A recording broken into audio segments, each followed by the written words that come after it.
Hi my queens, welcome back to my channel. It's Dana Persia. Today we're going to talk about powder foundations and how to use them. What are some of the best ones that I like? What are the benefits of using a powder foundation? And a couple of tips and tricks to make sure when you use powder that it doesn't look overly cakey and settle in the fine lines and creases.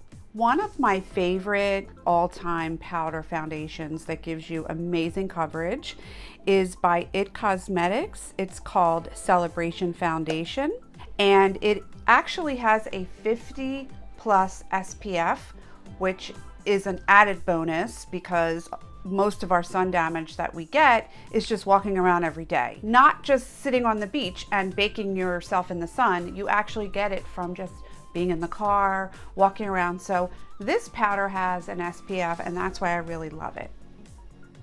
So as you can see, this is actually medium tan, and I've been using this because I've been doing some self tanner. So, you know, I want to make sure that I have an even tone. Underneath is where the little sponge is. And it actually has those air holes. It helps alleviate any formation of bacteria. Another great foundation that I love using on myself and my clients is MAC Studio Fix. This is a great ultimate coverage powder. I'm using it for years on myself and my clients. So IT Cosmetics, MAC, there are hundreds of powder foundations you can use, but I'm going to tell you how to use them. Because if you don't know how to use them properly, you could really look overly powdered or cakey, and we don't want that, right? My audience consists of a lot of 40+, 50+ women, and I wanted to give you some tips on how to use powder. I know that you've read every article and you've seen things on YouTube that says women are over the age of 45, 50 shouldn't use a lot of powder products, but I think there's a way that you can use them that you can allow yourself to look dewy, and it's a special little trick that I do. I wear a powder foundation in the summer. I cannot stand the feeling of a liquid or cream foundation on my skin when it's humid. I don't know if anyone else out there feels the same way about using a heavier foundation in the warmer months. So I use powder, but I like coverage. So that's why I have perfected this technique, and it's very simple. So you need your powder, and also you need a hydrating mist. My ultimate favorite is Mario Badescu's Rose Fine Mist Spray. This is a facial spray with aloe and herbs and rosewater, and this gives you a really dewy finish. So this is one of my favorite. You can try Garnier Soothing Facial Mist made with rosewater. This is very nice as well. And as you can see, it's not a high price point. And then one that I actually received in one of my beauty clubs is Skin & Company. This actually is a Radiant Dew truffle spray, and as a Truffle Therapy Illuminating Skin Refresh Mist. This has a really nice smell to it. I'll spray it on myself. It smells like mint and just a light.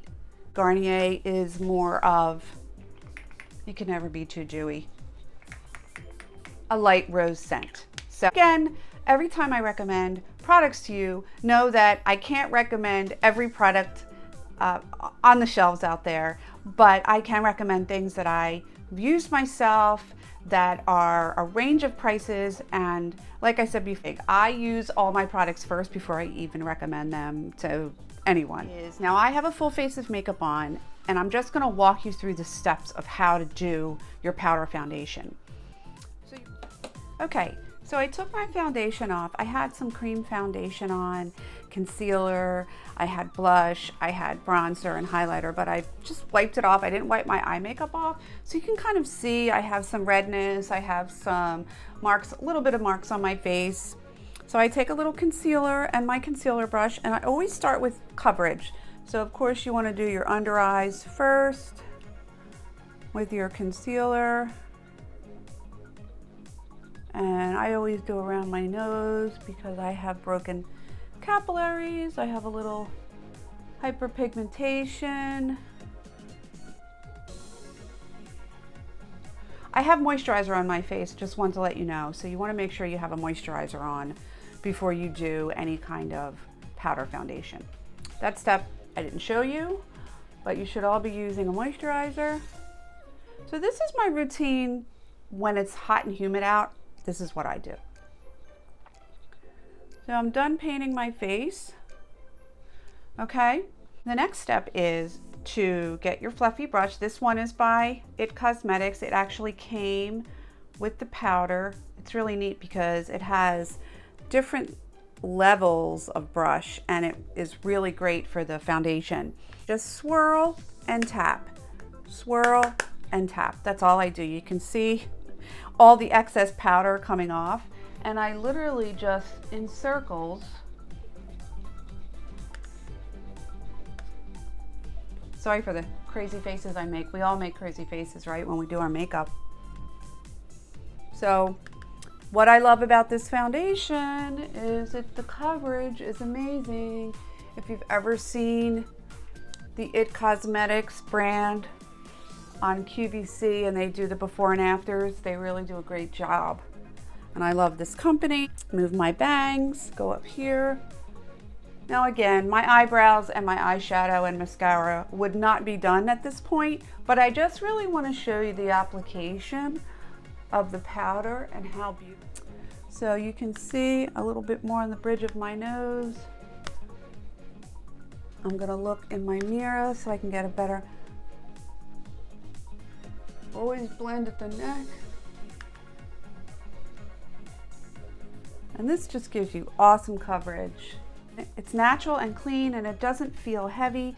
So now I also take a smaller fluffy brush and I take a little powder and I just kind of go under the eyes to set my makeup. And I kind of go around the nose. So that's the application. So if you want to see what my next step would be, normally I would take a little, I have this palette by IT Cosmetics. It's very dusty.